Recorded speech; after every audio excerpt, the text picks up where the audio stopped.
A war of words has been brewing between Minister of Industry, Investment and Commerce and the opposition spokesman Anthony Hilton over the leadership and direction of the ministry under Hill. Hilton, a former holder of the portfolio, is accusing the minister of no real returns for the spending by the ministry in tangible investments. To kick off the new year, Minister of Industry, Investment and Commerce and his opposition spokesperson counterpart have been trading barbs over the stewardship of the Investments Ministry by Minister Hill, while Hill accused Hilton of failed legacy projects during his time at the helm of the ministry during the Simpson-Miller administration. I didn't know him personally. I would think that maybe he was deaf.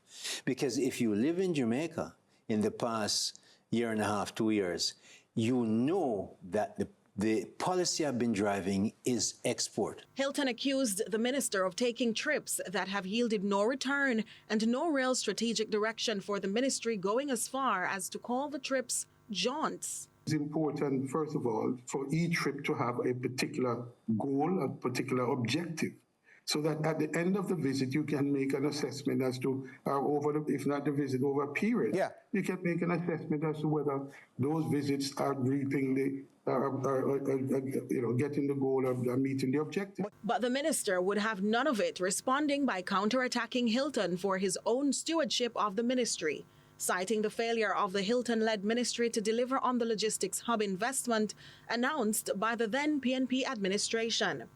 When this came out in the Sunday paper, one of the persons, a business person who went with him to South Africa, said to me, came and see me. I didn't know who, I didn't know him as that as going. He came to see me and said, look, I was in South Africa with him. We went and we couldn't find Minister Hilton. We were business people. He wasn't there with us. We don't know where he went. However, Hilton has accused the minister of using semantics and pussyfooting around the critical issues surrounding his stewardship of the ministry. In a sharply worded statement, Hilton criticized the minister for failing to engage substantively with concerns about the ministry's performance, with demands from the minister to answer some critical questions. The opposition demanded the following answers from Minister Hill: a breakdown of taxpayer costs for his overseas trips and the economic returns from these missions, the specific policies and strategies implemented to stimulate exports, aside from the trips, assisting the MSME sector, addressing growth constraints and improving FDIs. Fourthly, what specific investments into the special economic zone regime was made.